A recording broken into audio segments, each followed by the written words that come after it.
What's the deal, man? Yes! Yeah! Hey, shout out to you for clicking on this episode of my podcast. Before I get to the episode, I would like to ask that if you're not already subscribed to my channel, hit that subscribe button. It only takes a couple seconds. Hit the bell notification because it lets you know every single time I drop a new episode. Like this video, leave a comment, and I hope you enjoy the episode.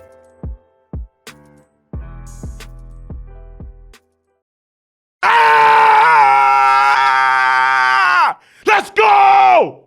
Yeah! Let's do it! All right, so my name is Michael DeLu. Today is December 13th, episode 82 of PullUpDaTape, and I'm so excited to be recording again to finally get this podcast out to you. So much to talk about today, so let's just jump right into it, all right?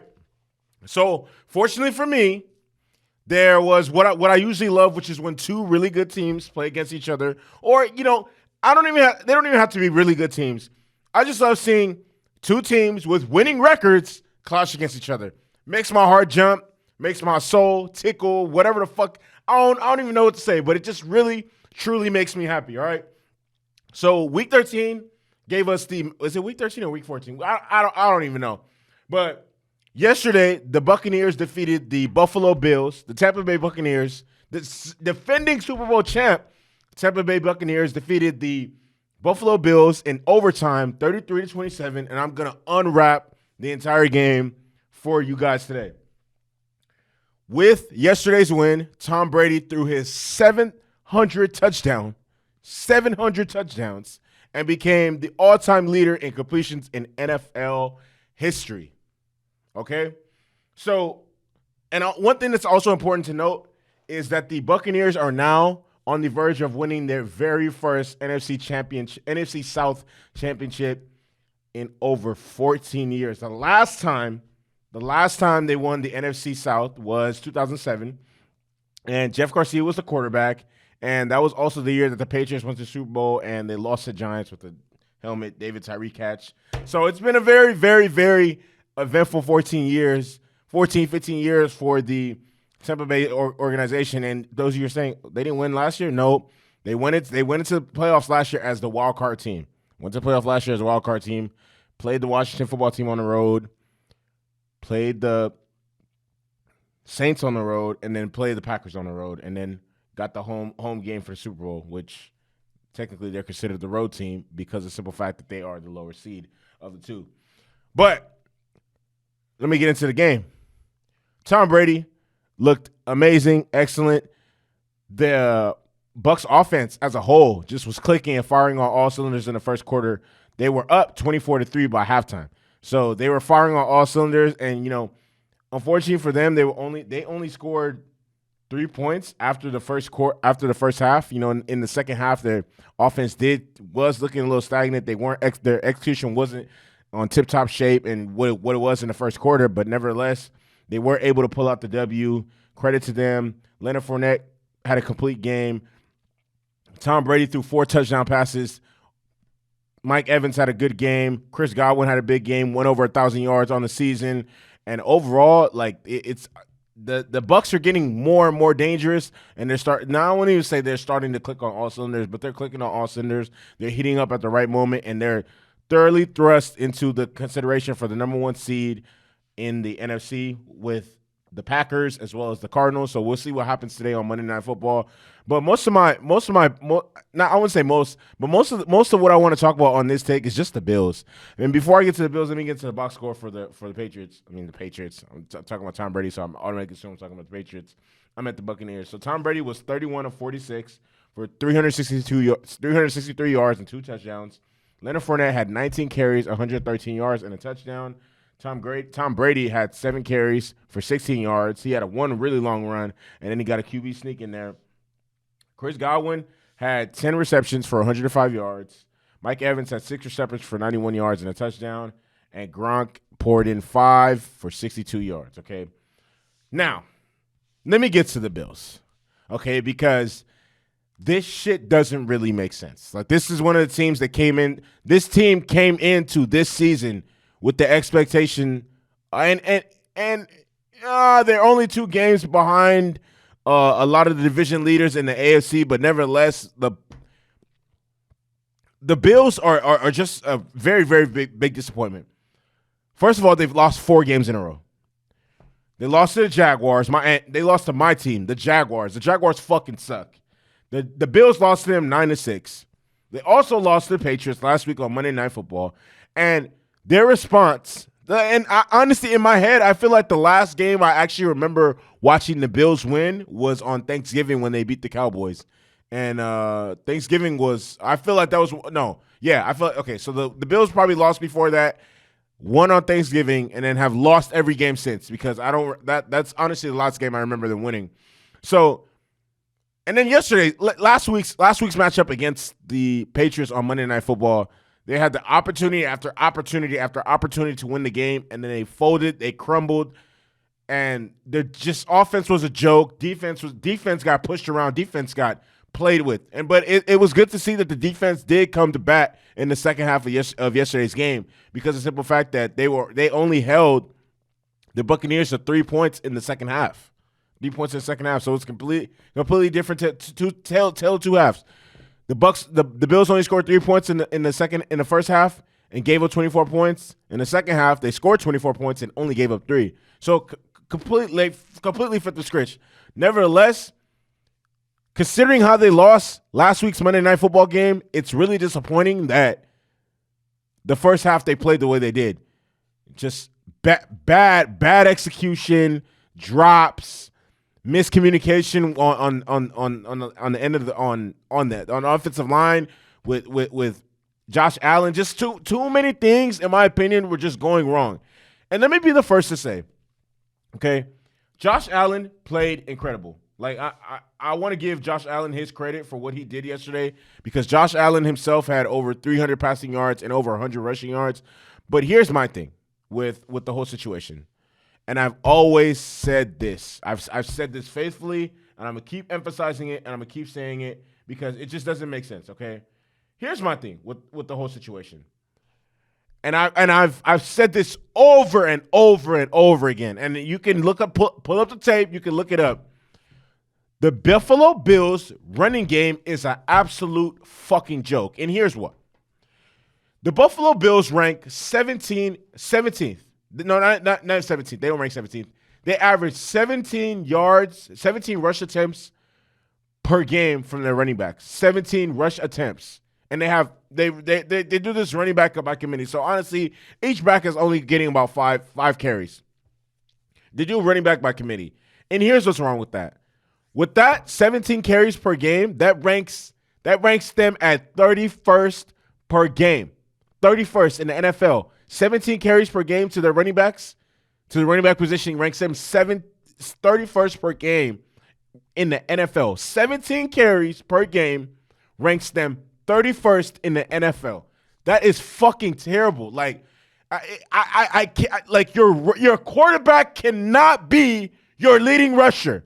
That is not a recipe for success. Your quarterback cannot be your leading rusher. And that's what happens time and time and time and time again with the Bills. They overly rely on Josh Allen. Josh Allen literally cannot do everything. He's literally the Bills offense. Josh Allen and Stephon Diggs and Dawson Knox are the Bills offense. The Bills don't have a running game, and this is why they continuously struggle and lose the way they do. Josh Allen gets no help from anyone. No sort of running game. Josh Allen is the leading rusher every single week. We're like, and then here's the crazy thing. A lot of weeks he doesn't even top like 75. So it's like, how is he the leading rusher with 40 yards rushing? How is he the leading rusher with 80 yards rushing? How is he the leading rusher with 60 yards rushing? Why is that the case? What the fuck is going on? Who is the offense coordinator? Why don't you call more run plays? Or invest in a running back. Draft a good one or pick a good one up in the free agency. What the fuck is happening?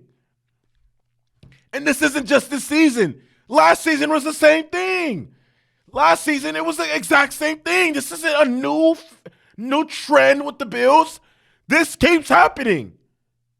And I even said this last season. I literally said this last season. I swear to God, I said this last season. So that's why it's just crazy to see that it's still happening again. Here's another thing.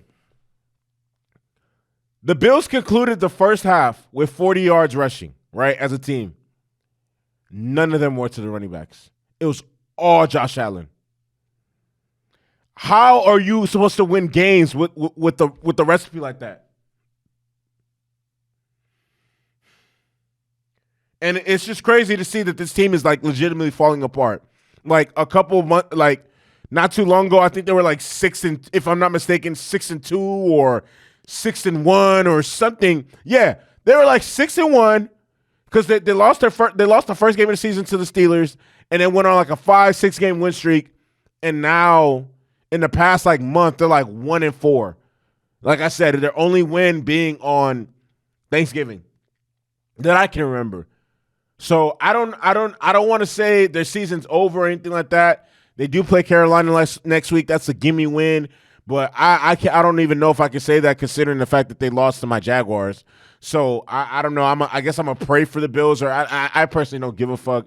It is what it is. It's really unfortunate that it's happening to them and to see them like, essentially falling apart. But nevertheless, it is what it is. I don't really know what else to say or how to put it. But on to the next one. So the Sunday Night Football game pitted the Packers versus the Bears, and I want to be the first to say it was actually a really, really good game.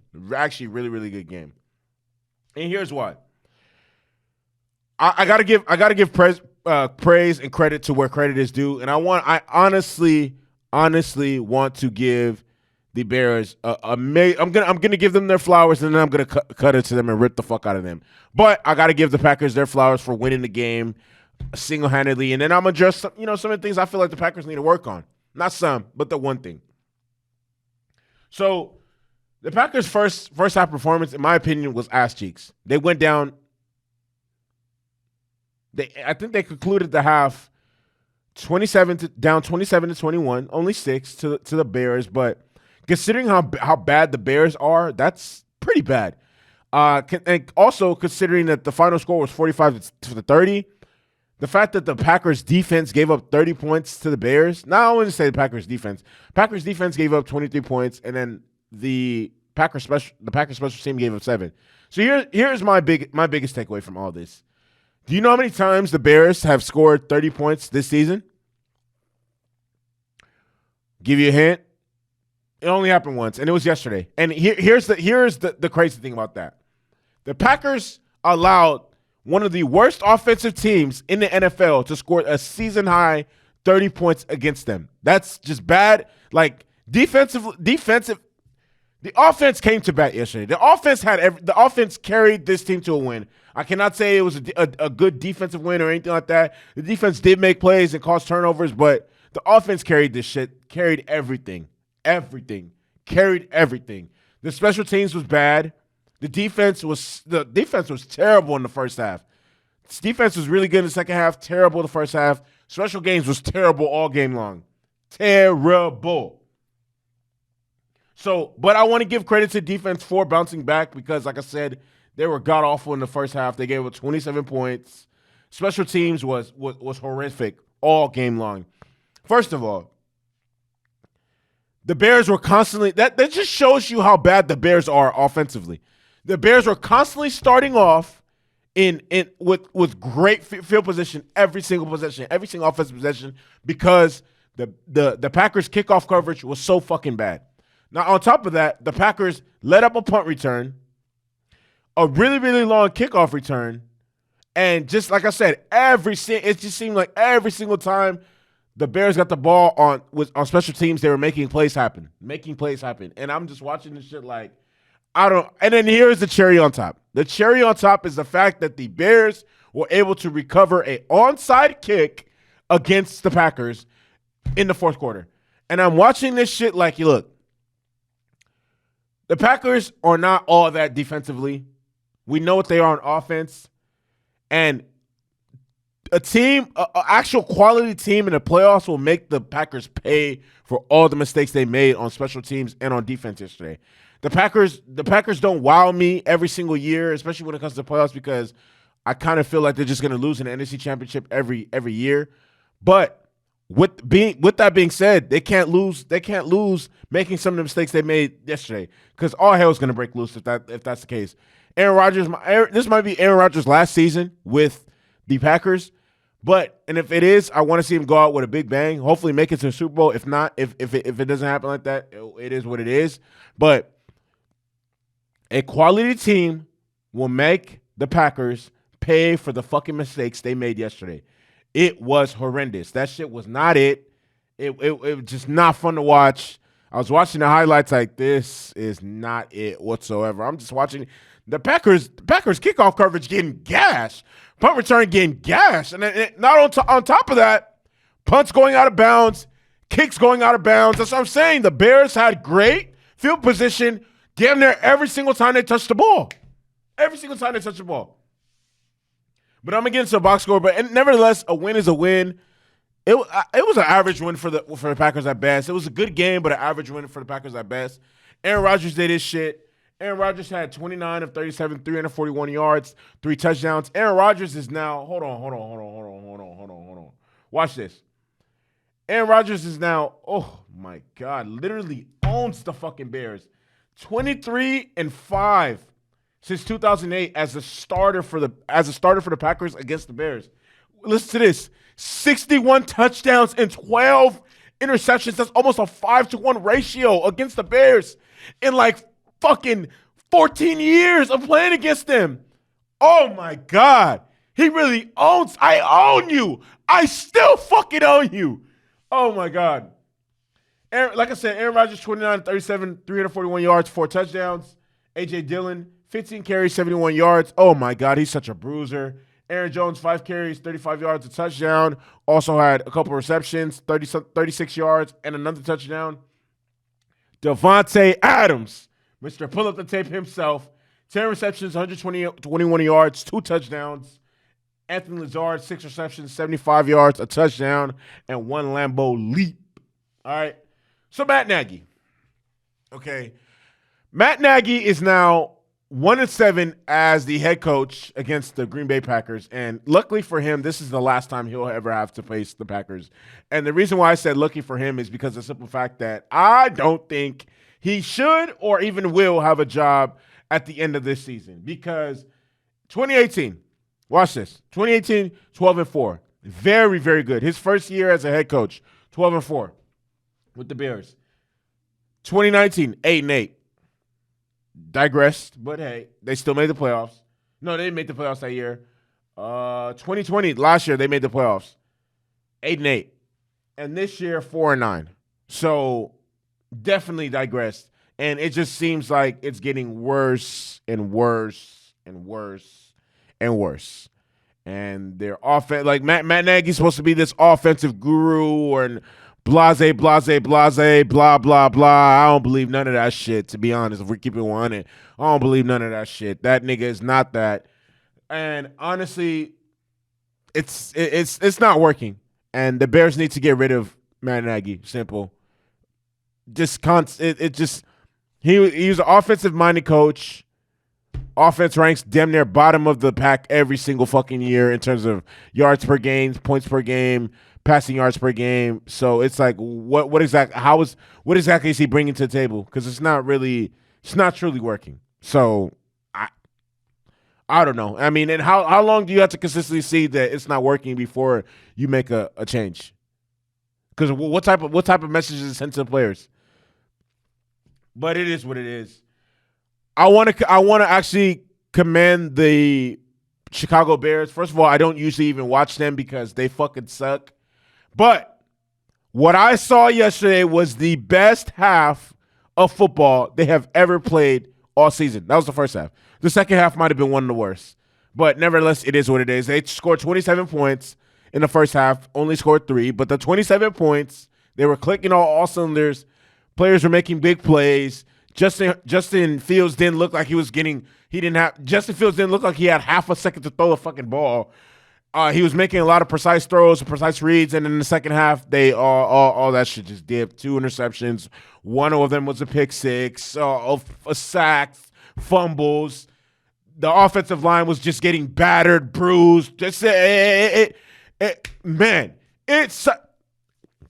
I was going to say it sucks to be a Chicago sports fan, but the Bulls are good this season, so, hey, that's not necessarily true. But it does suck to be a fucking Chicago Bears fan because every fucking time you guys play the Packers, the same shit happens. The same shit happens. The same shit happens.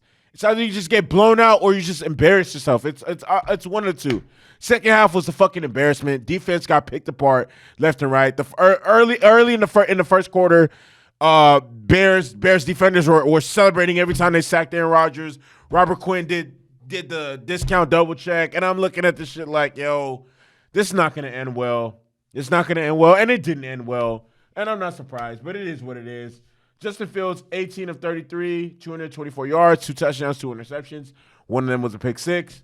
Justin Fields, also the leading rusher, 9 carries and 74 yards. I'm telling you, that is not a recipe to win any football games in the NFL. You're hardly going to win games like that when your quarterback is your leading rusher. It just doesn't even make sense at all. Like, it just doesn't even make sense at all. I say this shit I'm going to keep emphasizing this shit at all times. You are hardly going to win games when your quarterback is your leading rusher. I'm going to keep emphasizing that you are hardly going to win games when your quarterback is your leading rusher. Simple as that. David Montgomery, 10 carries, 42 yards, 63 yards from other people, 63 yards from other individuals on the Bears roster, not named Justin Fields, and Justin Fields had 72. So there's 4 other people that carried the ball for the Bears, and they were able to total up 63 yards, just 9 fewer than Justin Fields and his 72. My point exactly. Damiere Byrd, 2 receptions, 76 yards, a touchdown. Jakeem Grant Sr., 1 reception, 46 yards, a touchdown, and that's pretty much all she wrote for the Bears offense. Not really too special. First half was pretty good. Second half, abysmal as fuck. Nothing. Absolutely nothing. Nothing. Couldn't muster up shit. Barely got first downs. Drops. Just nothing. Like, the Bears are nothing. Absolutely nothing. Better luck next season. And the last thing I want to get into today. The Champions League round of 16 draw. The champions!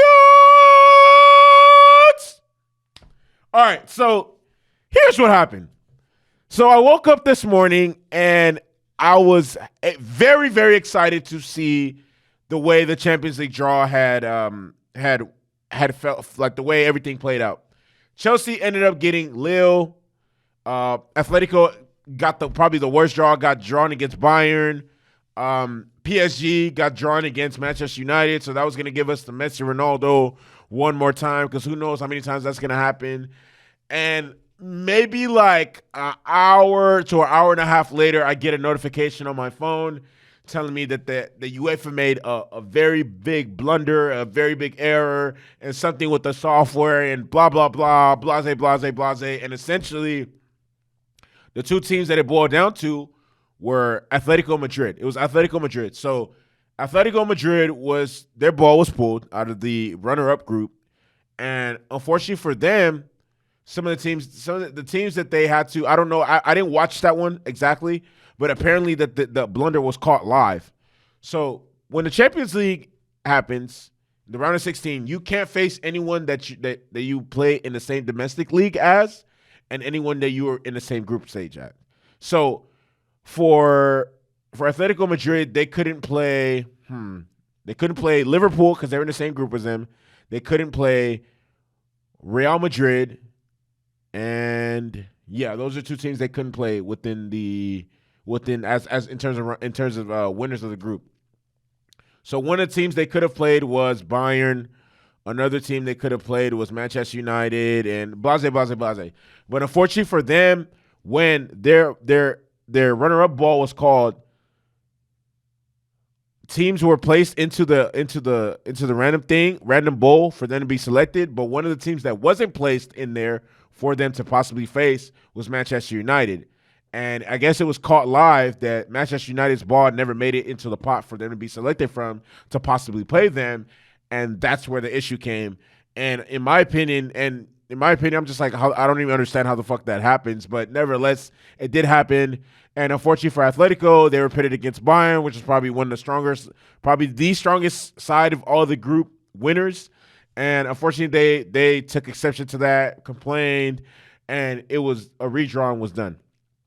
And here's my thoughts on that. I don't have an issue with the fact that I feel like obviously that is what's fair and that's what the best thing to do is. But my thing is, how the fuck did that even happen to begin with? Because that seems like such a fucking childish and like such a like I don't even know how to even explain it, because it just seems dumb as fuck. Like dumb as fuck. Because it's like, this is not something that's hard, and then UEFA's over here shifting the blame, saying, "Oh yeah, it was their software, it was this, it was that," and I'm just looking like, I don't know about that, but I'm gonna get into the draw now. So PSG will now face Real Madrid. Chelsea and Lille are the only matchup that happened in the first draw that happened in the second. RB Salzburg is playing Bayern Munich. Inter Milan is playing Liverpool. Atletico Madrid will now play Manchester United. Sporting FC will play Man City. Villarreal will play Juventus. And Benfica will play Ajax. And my biggest thing with all this is, well, obviously now the best match for everyone to watch is PSG. The fact that PSG will play Real Madrid. And that just provides a lot of different storylines. The fact that Messi gets to play Real Madrid again. Sergio Ramos gets to play against Real Madrid and is making his return to Real Madrid. Kylian Mbappe is possibly playing against the next team that the team is gonna be on next year, because obviously he's been heavily linked to Real Madrid as a Galactico signing. And Inter and two of the teams that I want to say that I probably are just a little upset at the drawing was Inter. Inter Milan in the first draw had Ajax, and now they have Liverpool. And same thing with Liverpool. Liverpool had Salzburg, and now they have Inter Milan. But nevertheless, this is all going to be really, really interesting. I'm excited to see this shit, and I just want to make something known that I told Chelsea fans that we had nothing to worry about, because I watched the second draw live. I watched it live. It boiled down to us playing, because Bayern Munich was the first champion winner of their group selected. It boiled down to Chelsea playing Real Madrid or Lille, and then we ended up with Lille. It is what it is. I've seen all these people complaining, oh my God, Chelsea's going to end up having to play Bayern, blah, blah, blah. And look who we ended up getting. We ended up getting the winner of the weakest group in the fucking tournament. Come on now. Come on. A great drawing for Chelsea. We got them twice. So it was meant for us to play them. We got them twice. We got them in the first draw, and then we got them in the redraw. Who can complain with that? My name is Michael DeLue. This is episode 82 of Pull Up the Tape. Long live Kobe. Long live Pop Smoke. Long live Gigi. Long live Nip. Long live my granny, and I'm out. Catch me on the flip side.